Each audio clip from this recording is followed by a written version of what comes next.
What if every time you went to sleep and you woke up, you passed into a nearby and very similar universe, but not quite the same? You think the world is static because it is when you're awake.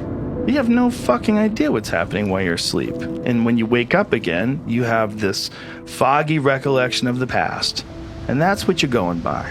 You're going by every morning waking up with a foggy recollection of the past. You're assuming that nothing's changed and everything's static, and while you were asleep for 8 hours, nothing weird happened. You have no idea. You're dreaming. You're having crazy fantasies and shit. Weird stuff is happening. You're fucking mermaids. You're flying through the air on a helicopter. You know, weird things happen when you're dreaming, and then boom, you wake up.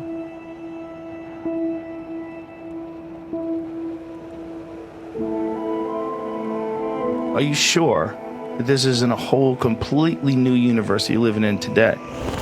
Our conscious experiences of the world around us and of ourselves within it are kinds of controlled hallucination.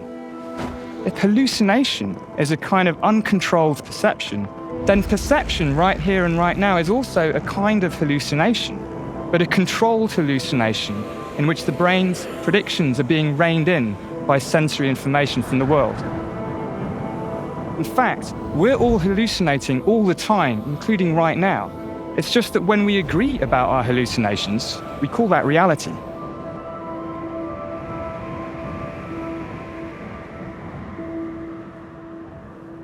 The probability that we see reality as it is zero. The very language of space and time and physical objects is the wrong language to describe objective reality. You could not frame a true description of the world in that language. It's not possible. So it's not that we get it off a little bit here or there, it's that this whole thing is just the wrong framework for describing reality.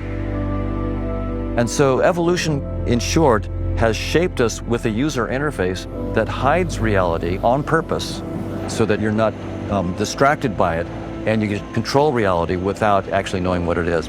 So now the question that you asked is, what is that reality? So are we living in simulation? I find it hard to argue against that possibility. You look at our computing power today, and you say, I have the power to program a world inside of a computer. Well, imagine in the future where you have even more power than that, and you can create characters that have, for example, free will, or their own perception of free will. So this is a world, and I program in the laws that govern that world.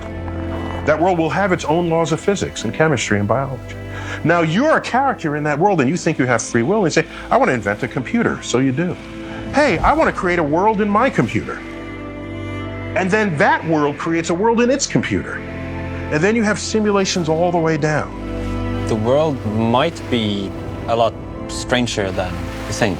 And if you stand back, it might not be that impossible that the truth, whatever it might be something that would sound very strange to us if we suddenly discovered it. So the mere fact that some hypothesis seems strange or odd or even funny is not necessarily a reason to dismiss it.